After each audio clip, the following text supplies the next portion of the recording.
இந்த பூவிலே ஒரு காலத்தில் தனம் தேடும் நோக்கத்தில் திசை போகும் நாளில் மீகாமராம் போர்ச்சுகீஸ் தேசத்தார் கடல் பயணம் செய்தார்கள் சந்தோஷமா. சொல்லொணாததா புயலும் வீச, காணொணாததா இருளும் சூழ, மூழ்கவே கப்பலும் அந்தோம் அடிந்தோம் என்று தஞ்சம் தன்னை தேடினர் குளோரியா. அன்னை தஞ்சம் தன்னை தேடினர் குளோரியா. இனியவர்களே, அம்மாவுக்கு பிறந்த நாள். நமது அன்பு தாய் கன்னிமரியாவுக்கு இன்று பிறந்த நாள். இவ்வுலகில் பிறந்த அனைவருமே தனது பிறந்த நாளை விரும்பி நேசிக்கின்றனர்.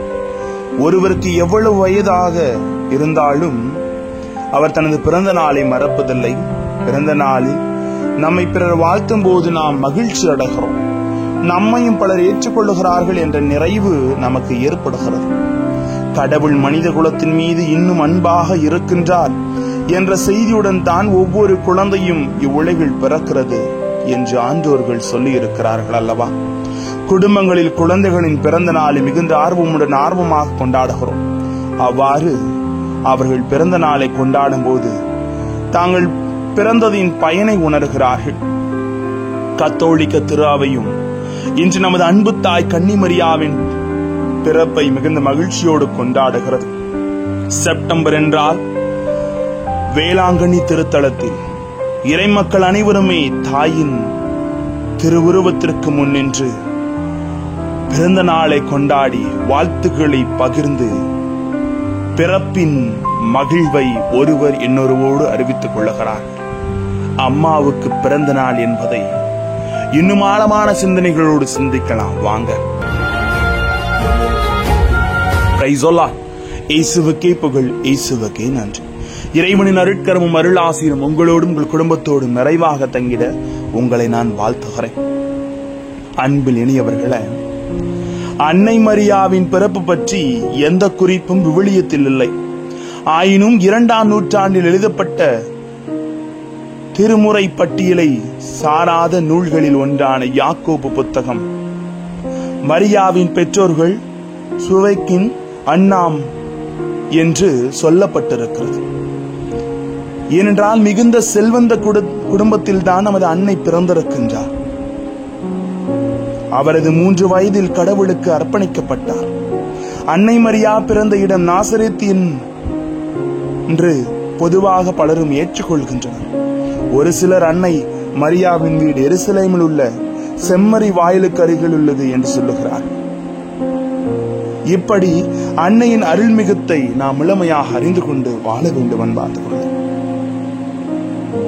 மரியாவை ஆண்டவர் ஏற்றுக்கொண்டது காரணம், நமது அன்னை மரியா அமல உற்பவி என்று அழைக்க காரணம், அன்னை மரியாவின் பிறப்பு நம் அனைவருக்கும் மிகுந்த அர்த்தத்தையும் நம்பிக்கையும் தருகிறது என்பதைத்தான். அதை ஒருபோதும் மறுக்கக்கூடாது, மறக்கக்கூடாது. செப்டம்பர் 8ஆம் தேதி அகில உலக கத்தோலிக்கர்கள் அன்னை மரியாவின் பிறப்பை மிகவும் மகிழ்ச்சியாக கொண்டாடுகிறார்கள். அன்னை மரியாவின் பிறப்பு நமக்கு குழந்தை இயேசுவை தந்தது. இயேசுவே நமக்கு மீட்பராக இருக்கிறார். இறை மீட்பு திட்டத்தில் பங்கேற்க அன்னை மரியாவின் பிறப்பு நமக்கு மிகுந்த நிறைவை தருகிறது. அன்னை மரியா வேளாங்கண்ணியிலே 3 புதுமைகளை செய்திருக்கின்றார். சிறுவனுக்கு காட்சி கொடுத்து, தயிர் விற்ற முடவனுக்கு காட்சி கொடுத்து நடக்க வைத்து, புயலில் சிக்கிய போர்ச்சுகீசிய மாலுமிகளுக்கு காட்சி கொடுத்து அவர்களை கரை சேர்த்து, அன்னை மரியா வேளாங்கண்ணில் தோன்றி நோயாளிகளுக்கு நற்சுகம் தரும் ஆரோக்கிய அன்னையாக தன்னை வெளிப்படுத்தியதை கொண்டாடுகிற கொண்டாட்டம் என்று செப்டம்பர் 8. நம்பிக்கையோடு அணுகுகின்ற அனைவரும் அன்னை மரியா உடல் உள்ள நற்சுகம் பெற்று தருவதால் நம் மரியாவை ஆரோக்கிய அன்னை என்றும் அன்போடு அழைக்கின்ற தருணம் இது. நமது வாழ்வில் சற்று இன்று நாம் சீர்தூக்கி சிந்தனை செய்து பார்க்க வேண்டும். மரியாவின் பெற்றோர்கள் தங்களுக்கு மரியா பிறந்தது குறித்து மகிழ்ந்து கடவுளுக்கு நன்றி செலுத்தினர். மரியாவும் தனது பிறப்பால் மகிழ்ந்து ஆண்டவரை போற்றி புகழ்ந்தார்கள். யோபு தனது பிறப்பை குறித்து வருந்தினார். தனது பிறந்த நாளை குறித்து சபிக்க தொடங்கினார் என்று யோபு 3:1-26 வரை வாசிக்கிறோம். இன்று பெண்ணாக பிறந்தால் அவர்களில் ஒரு சிலர் தான் ஆணாக பிறந்திருந்தால் நன்றாக இருந்திருக்கும் என்று எண்ணுகிறார்களே, அப்படியே சிலர் இருக்கிறார்கள். நம்மில் பலரும் அவர்களது உருவில் குறை கண்டு தமது பிறப்பை வெறுக்கக்கூடியவர்களாக இருக்கிறார்கள். நமது மத்தியில் சிலர் இப்படியும் வாழ்ந்து கொண்டிருக்கிறார்கள். நம்மில் ஒரு சிலர் நமக்கு திறமை இல்லை என்றே நம்மை ஒன்றுக்கு உதவாதவர்கள் என்று எண்ணக்கூடியவர்கள் சிலர் உண்டு.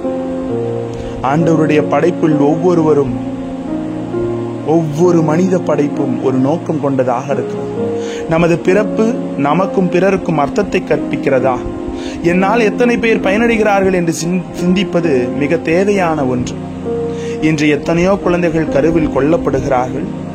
அதுவும் பெண் சிசு என்றால் எதையும் சிந்திக்காமல் அந்த கருவை களைத்து விடுவதில் மிகுந்த ஆர்வம் காட்டுகிறவர்கள் சிலர் இருக்கிறார்கள். சிலர் வறுமையினால் கருவை களைத்துவிடும் சூழல் உருவாகிறது. பிறந்த குழந்தைகள் வறுமையினால் வாழ வழி தெரியாமல் தவிக்கின்ற நிலையெல்லாம் எல்லா இடங்களிலும் காணத்தானே முடிகிறது. கண்களில் நீர் வழிகிறது. இன்று ஒரு சிலர் தனது வாழ்வில் அர்த்தம் இழந்து தங்களது வாழ்வை முடித்துக் கொள்ளும் நிலை வெகுவாக வளர்ந்து வருவதையும் காண முடிகிறது. உலகம் வளர்ந்து விட்டது, அறிவியல் வளர்ந்து விட்டது என்று சொல்லுகிறீர்களே, ஏன் இப்படி? பெரும்பாலானோர் தற்கொலை செய்து கொள்கிறார்கள். பிறப்பின் நோக்கத்தை இழந்து வாழத் தெரியாமல் சாவது எத்தனை மூடத்தனமாக இருக்கிறது. கடவுள் நமக்கு ஒரு பிறப்பு, ஒரே பிறப்பை கொடுத்திருக்கிறார், ஒரே வாழ்வை தந்திருக்கிறார். நாம் நிறைவாக வாழ்வதே நம் கடவுளுக்கு செலுத்தும் மகிமையாக இருக்கும். மகிழ்வோடு வாழ்வோம், அர்த்தமுள்ள வாழ்வாக பழகுவோம். கடவுள் மனிதனை படைத்தது நோக்கத்தை நாம் மறந்து வாழ்கிறோம். மனிதனாக பிறந்த நாம் அனைவரும் இவ்வுலகில் நிறைவாக வாழ்ந்து மக்களுக்கும் கடவுளுக்கும் பணிவிடை செய்து ஒரு நாள் கடவுளை சென்றடைய வேண்டும். அதுதான் மனித வாழ்வின் அர்த்தமுள்ளதாக இருக்கும். இறைவனின் திருவுள்ளத்தை ஏற்கும் போது மரியா மிகப்பெரிய சவாலை எதிர்கொண்டார். தான் திருமணமாகாமல் குழந்தை பெற்றெடுக்கும் நிலை எந்த சமூகமும் ஏற்றுக்கொள்ளாது. ஆயினும் இது கடவுளின் திருவுளம் என்று அறிந்தது மரியா தன்னையே முழுவதுமாக கடவுளுக்கு அர்ப்பணித்தார். தன்னை தனது நற்பெயரை இழந்ததால் மரியா கடவுளுக்கு ஏற்புடையவராக இருந்தார். நாம் நமது வாழ்வு, சுயநலம் இவற்றில் மட்டுமே அக்கறை காட்டினால் நாம் கடவுளுக்கும் மக்களுக்கும் ஏற்புடையவராக இருக்க முடியாது. ஆண்டவர் இயேசு சிலுவை சாவை ஏற்கும் சூழல் கண்டு அன்னை மரியா தோண்டு விடவில்லை. இது கடவுள் திருவுளம் என்று நிறைவாக ஏற்றுக்கொண்டு தனது மகனின் மீட்பு திட்டத்தில் முழுமையாக பங்கு பெற்றார். மரியாவின் பிறப்பு நாம் மீட்படைவதற்கு மிகவும் உறுதுணையாக இருந்தது. நமது வாழ்வு பிறருக்கு வாழ வழிகாட்டுகிறதா? சிந்திப்போம். அம்மாவுக்கு பிறந்த நாளை ஒவ்வொரு இன்னொருவரோடு பகிர்ந்து அன்னையின் ஆசீர் நாடுவோம். கடவுள் நம்மை வழி நடத்துவார். ஜெபிப்போமா? அன்பு இறைவா, உமது அன்பு தாயின் பிறந்த நாளில், எங்களுக்காக நீர் கொடுத்த இந்த அன்பு தாயின் பிறந்த நாளில் எங்கள் ஒவ்வொருவரும் உறவின் மேன்மைகளை உணர்ந்து, வாழ்வின் அர்த்தங்களை உணர்ந்து, பிறப்பின் மகிமையை உணர்ந்து ஒவ்வொருவரும் மகிழ்வோடு வாழ எங்களோடு தங்கும் ஆண்டவரே. Praise the Lord.